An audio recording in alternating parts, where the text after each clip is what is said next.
Book 14. Ulysses in the Hut with EUMAEUS. Ulysses now left the haven and took the rough track up through the wooded country and over the crest of the mountain till he reached the place where Minerva had said that he would find the swineherd, who was the most thrifty servant he had. He found him sitting in front of his hut, which was by the yards that he had built on a site which could be seen from far. He had made them spacious and fair to see, with a free run for the pigs all round them. He had built them during his master's absence, of stones which he had gathered out of the ground, without saying anything to Penelope or Laertes, and he had fenced them on top with thorn bushes. Outside the yard he had run a strong fence of oaken posts, split and set pretty close together, while inside he had built 12 sties near one another for the sows to lie in. There were 50 pigs wallowing in each sty, all of them breeding sows, but the boars slept outside and were much fewer in number, for the suitors kept on eating them, and the swineherd had to send them the best he had continually. There were 360 boar pigs, and the herdsman's 4 hounds, which were as fierce as wolves, slept always with them. The swineherd was at that moment cutting out a pair of sandals from a good stout oxhide.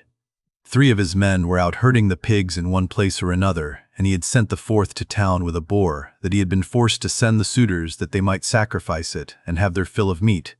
When the hounds saw Ulysses, they set up a furious barking and flew at him. But Ulysses was cunning enough to sit down and loose his hold of the stick that he had in his hand.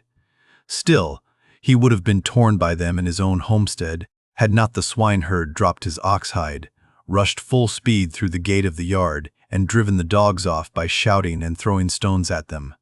Then he said to Ulysses, "Old man, the dogs were likely to have made short work of you, and then you would have got me into trouble.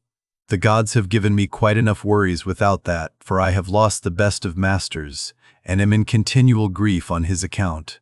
I have to attend swine for other people to eat, while he, if he yet lives to see the light of day, is starving in some distant land. But come inside, and when you have had your fill of bread and wine, tell me where you come from and all about your misfortunes." On this, the swineherd led the way into the hut and bade him sit down. He strewed a good thick bed of rushes upon the floor, and on the top of this he threw the shaggy chamois skin, a great thick one on which he used to sleep by night. Ulysses was pleased at being made thus welcome, and said, "May Jove, sir, and the rest of the gods grant you your heart's desire in return for the kind way in which you have received me." To this you answered, "O swineherd EUMAEUS, stranger, though a still poorer man should come here, it would not be right for me to insult him, for all strangers and beggars are from Jove. You must take what you can get and be thankful, for servants live in fear when they have young lords for their masters, and this is my misfortune now, for heaven has hindered the return of him who would have been always good to me and given me something of my own. A house, a piece of land, a good-looking wife, and all else that a liberal master allows a servant who has worked hard for him, and whose labor the gods have prospered as they have mine, in the situation which I hold. If my master had grown old here, he would have done great things by me, but he is gone, and I wish that Helen's whole race were utterly destroyed, for she has been the death of many a good man. It was this matter that took my master to Ilius, the land of noble steeds, to fight the Trojans in the cause of King Agamemnon." As he spoke, he bound his girdle round him and went to the sties where the young sucking pigs were penned. He picked out 2 which he brought back with him and sacrificed. He singed them, cut them up, and spitted them. When the meat was cooked, he brought it all in and set it before Ulysses, hot and still on the spit, whereon Ulysses sprinkled it over with white barley meal. The swineherd then mixed wine in a bowl of ivy wood, and taking a seat opposite Ulysses told him to begin. "Fall to, stranger," said he, "on a dish of servant's pork. The fat pigs have to go to the suitors, who eat them up without shame or scruple. But the blessed gods love not such shameful doings, and respect those who do what is lawful and right. Even the fierce freebooters who go raiding on other people's land, and Jove gives them their spoil. Even they, when they have filled their ships and got home again, live conscience, stricken, and look fearfully for judgment. But some god seems to have told these people that Ulysses is dead and gone. They will not, therefore, go back to their own homes and make their offers of marriage in the usual way, but waste his estate by force without fear or stint. Not a day or night comes out of heaven, but they sacrifice not one victim, nor two only, and they take the run of his wine, for he was exceedingly rich.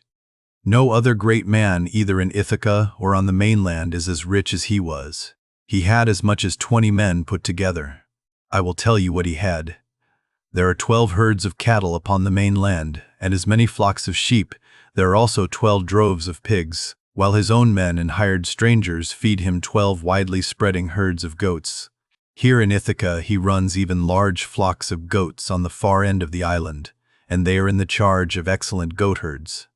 Each one of these sends the suitors the best goat in the flock every day. As for myself, I am in charge of the pigs that you see here, and I have to keep picking out the best I have and sending it to them." This was his story. But Ulysses went on eating and drinking ravenously without a word, brooding his revenge. When he had eaten enough and was satisfied, the swineherd took the bowl from which he usually drank, filled it with wine, and gave it to Ulysses, who was pleased, and said as he took it in his hands, "My friend, who was this master of yours that bought you and paid for you, so rich and so powerful as you tell me? You say he perished in the cause of King Agamemnon. Tell me who he was, in case I may have met with such a person. Jove and the other gods know, but I may be able to give you news of him, for I have traveled much." Eumaeus answered, "Old man, no traveler who comes here with news will get Ulysses' wife and son to believe his story. Nevertheless, tramps in want of a lodging keep coming with their mouths full of lies, and not a word of truth. Everyone who finds his way to Ithaca goes to my mistress and tells her falsehoods, whereon she takes them in, makes much of them, and asks them all manner of questions, crying all the time as women will when they have lost their husbands. And you too, old man, for a shirt and a cloak would doubtless make up a very pretty story. But the wolves and birds of prey have long since torn Ulysses to pieces, or the fishes of the sea have eaten him, and his bones are lying buried deep in sand upon some foreign shore. He is dead and gone, and a bad business. It is for all his friends, for me especially, go where I may. I shall never find so good a master, not even if I were to go home to my mother and father where I was bred and born. I do not so much care, however, about my parents now, though I should dearly like to see them again in my own country. It is the loss of Ulysses that grieves me most. I cannot speak of him without reverence, though he is here no longer, for he was very fond of me and took such care of me that wherever he may be I shall always honor his memory." "My friend," replied Ulysses, "you are very positive and very hard of belief about your master's coming home again. Nevertheless, I will not merely say but will swear that he is coming. Do not give me anything for my news till he has actually come. You may then give me a shirt and cloak of good wear if you will. I am in great want, but I will not take anything at all till then, for I hate a man, even as I hate hellfire, who lets his poverty tempt him into lying. I swear by King Jove, by the rights of hospitality, and by that hearth of Ulysses to which I have now come, that all will surely happen as I have said it will. Ulysses will return in this self-same year, with the end of this moon and the beginning of the next. He will be here to do vengeance on all those who are ill-treating his wife and son." To this you answered, "O swineherd Eumaeus, old man, you will neither get paid for bringing good news, nor will Ulysses ever come home. Drink your wine in peace, and let us talk about something else. Do not keep on reminding me of all this. It always pains me when anyone speaks about my honored master. As for your oath, we will let it alone, but I only wish he may come, as do Penelope, his old father Laertes, and his son Telemachus. I am terribly unhappy too about this same boy of his. He was running up fast into manhood, and bade fair to be no worse man, face and figure, than his father. But someone, either god or man, has been unsettling his mind, so he has gone off to Pylos to try and get news of his father, and the suitors are lying in wait for him as he is coming home, in the hope of leaving the house of Arcesius without a name in Ithaca. But let us say no more about him, and leave him to be taken, or else to escape if the son of Saturn holds his hand over him to protect him. And now, old man, tell me your own story. Tell me also, for I want to know who you are and where you come from. Tell me of your town and parents, what manner of ship you came in, how crew brought you to Ithaca, and from what country they professed to come, for you cannot have come by land. And Ulysses answered, I will tell you all about it. If there were meat and wine enough, and we could stay here in the hut with nothing to do but to eat and drink while the others go to their work, I could easily talk on for a whole 12 months without ever finishing the story of the sorrows with which it has pleased heaven to visit me. I am by birth a Cretan. My father was a well-to-do man, who had many sons born in marriage, whereas I was the son of a slave whom he had purchased for a concubine. Nevertheless, my father Castor, son of Hylax, whose lineage I claim, and who is held in the highest honor among the Cretans for his wealth, prosperity, and the valor of his sons, put me on the same level with my brothers who had been born in wedlock. When, however, death took him to the house of Hades, his sons divided his estate and cast lots for their shares, but to me they gave a holding and little else. Nevertheless, my valor enabled me to marry into a rich family, for I was not given to bragging or shirking on the field of battle.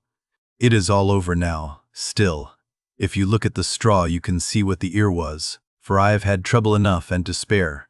Mars and Minerva made me doughty in war, when I had picked my men to surprise the enemy with an ambuscade.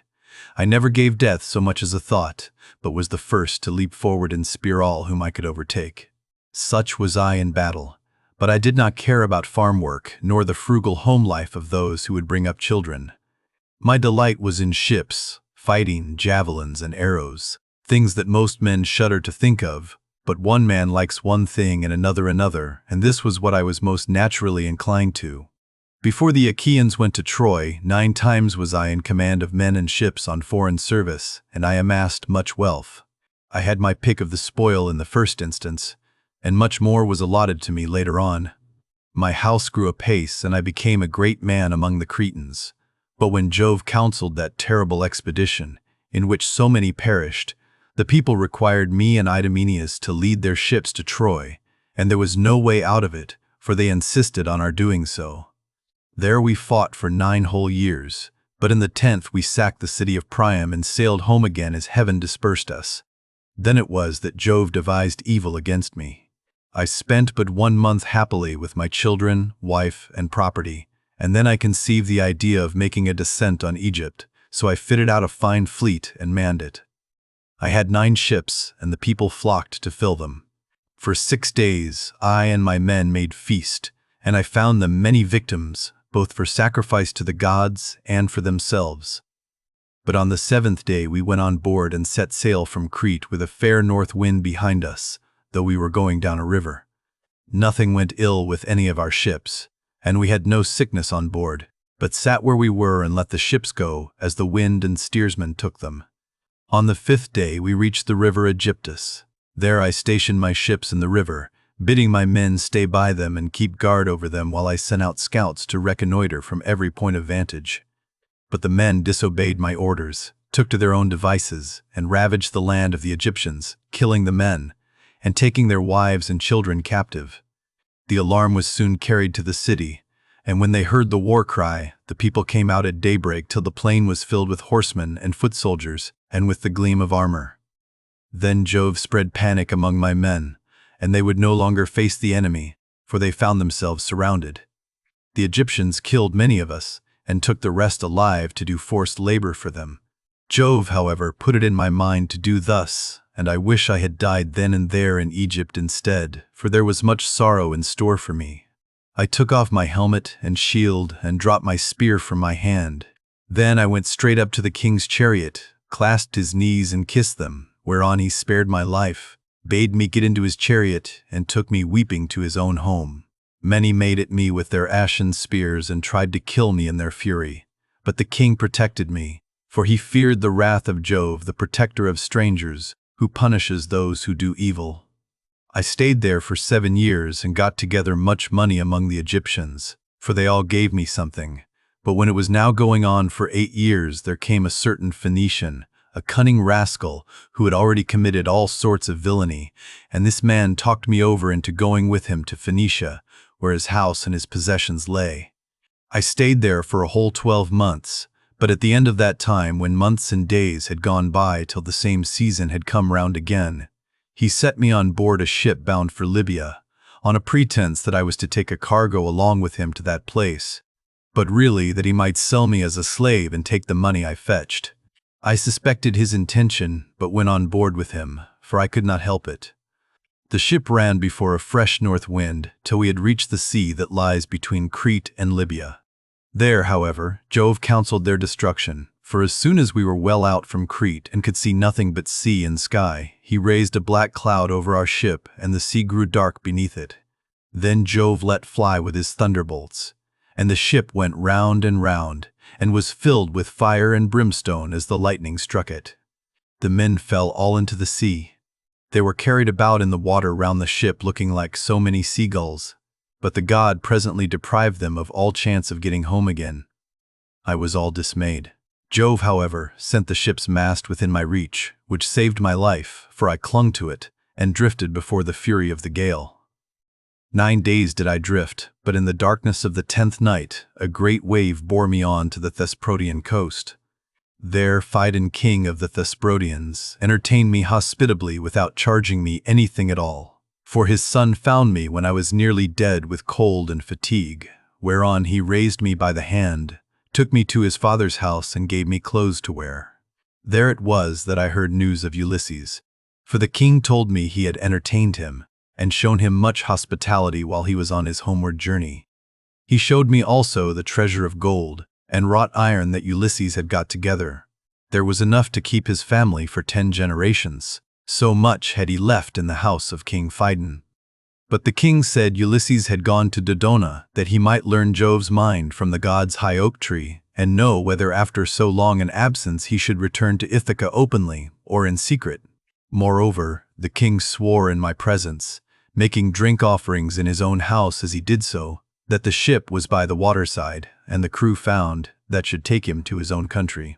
He sent me off, however, before Ulysses returned, for there happened to be a Thesprotian ship sailing for the wheat-growing island of Dulichium, and he told those in charge of her to be sure and take me safely to King Acastus. These men hatched a plot against me that would have reduced me to the very extreme of misery, for when the ship had got some way out from land, they resolved on selling me as a slave. They stripped me of the shirt and cloak that I was wearing, and gave me instead the tattered old clouts in which you now see me. Then, towards nightfall, they reached the tilled lands of Ithaca, and there they bound me with a strong rope fast in the ship, while they went on shore to get supper by the seaside. But the gods soon undid my bonds for me, and having drawn my rags over my head, I slid down the rudder into the sea, where I struck out and swam till I was well clear of them, and came ashore near a thick wood in which I lay concealed. They were very angry at my having escaped, and went searching about for me, till at last they thought it was no further use, and went back to their ship. The gods, having hidden me thus easily, then took me to a good man's door, for it seems that I am not to die yet a while. To this you answered, O swineherd EUMAEUS, poor unhappy stranger, I have found the story of your misfortunes extremely interesting, but that part about Ulysses is not right, and you will never get me to believe it. Why should a man like you go about telling lies in this way? I know all about the return of my master. The gods, one and all of them, detest him, or they would have taken him before Troy, or let him die with friends around him when the days of his fighting were done. For then the Achaeans would have built a mound over his ashes, and his son would have been heir to his renown. But now the storm winds have spirited him away, we know not whither. As for me, I live out of the way here with the pigs, and never go to the town unless when Penelope sends for me on the arrival of some news about Ulysses. Then they all sit round and ask questions, both those who grieve over the king's absence, and those who rejoice at it because they can eat up his property without paying for it.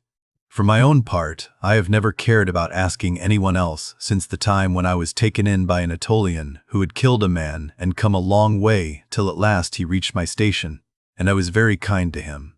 He said he had seen Ulysses with Idomeneus among the Cretans, refitting his ships which had been damaged in a gale. He said Ulysses would return in the following summer or autumn with his men, and that he would bring back much wealth. And now you unfortunate old man, since fate has brought you to my door, do not try to flatter me in this way with vain hopes. It is not for any such reason that I shall treat you kindly, but only out of respect for Jove, the god of hospitality, as fearing him and pitying you." Ulysses answered, "I see that you are of an unbelieving mind. I have given you my oath, and yet you will not credit me.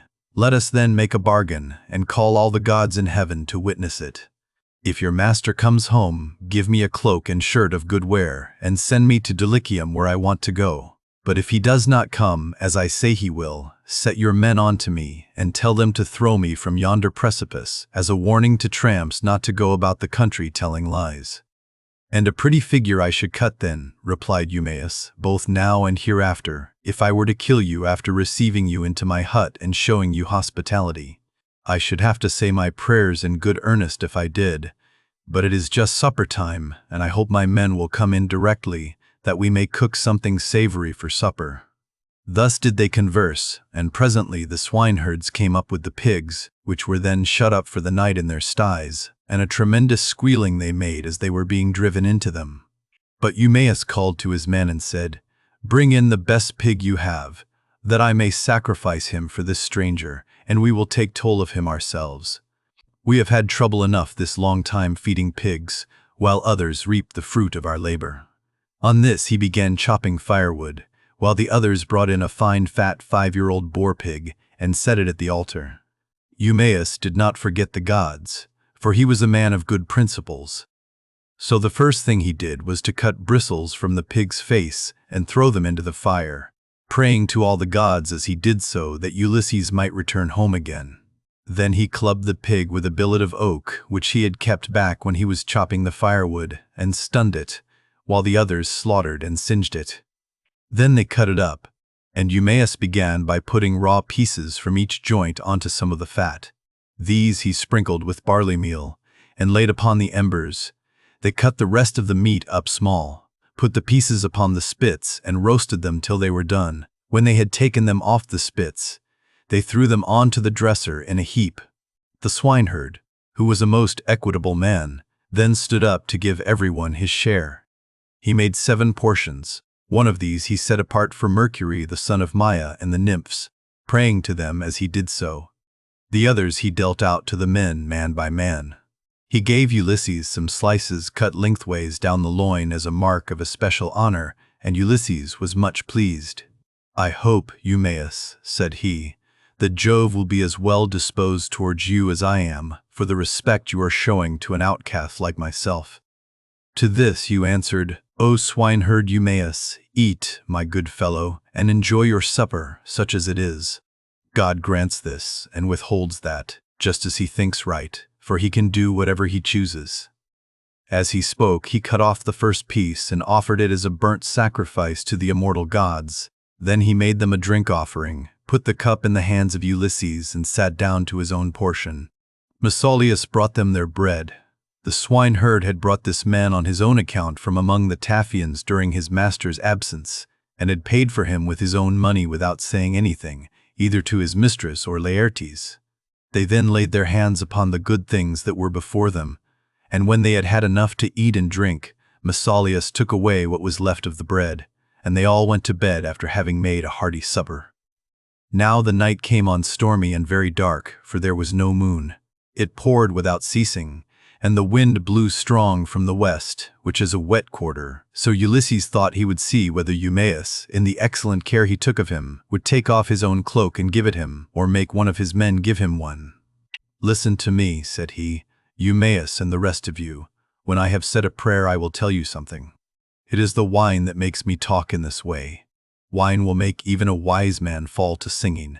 It will make him chuckle and dance and say many a word that he had better leave unspoken. Still, as I have begun, I will go on. Would that I were still young and strong as when we got up an ambuscade before Troy. Menelaus and Ulysses were the leaders, but I was in command also, for the other 2 would have it so. When we had come up to the wall of the city, we crouched down beneath our armor and lay there under cover of the reeds and thick brushwood that grew about the swamp. It came on to freeze with a north wind blowing. The snow fell small and fine like hoarfrost, and our shields were coated thick with rime. The others had all got cloaks and shirts, and slept comfortably enough with their shields about their shoulders, but I had carelessly left my cloak behind me, not thinking that I should be too cold, and had gone off in nothing but my shirt and shield. When the night was 2/3 through and the stars had shifted their places, I nudged Ulysses, who was close to me, with my elbow, and he at once gave me his ear. "Ulysses," said I, "this cold will be the death of me, for I have no cloak. Some god fooled me into setting off with nothing on but my shirt, and I do not know what to do." Ulysses, who was as crafty as he was valiant, hit upon the following plan. "Keep still," said he in a low voice, "or the others will hear you." Then he raised his head on his elbow. "My friends," said he, "I have had a dream from heaven in my sleep. We are a long way from the ships.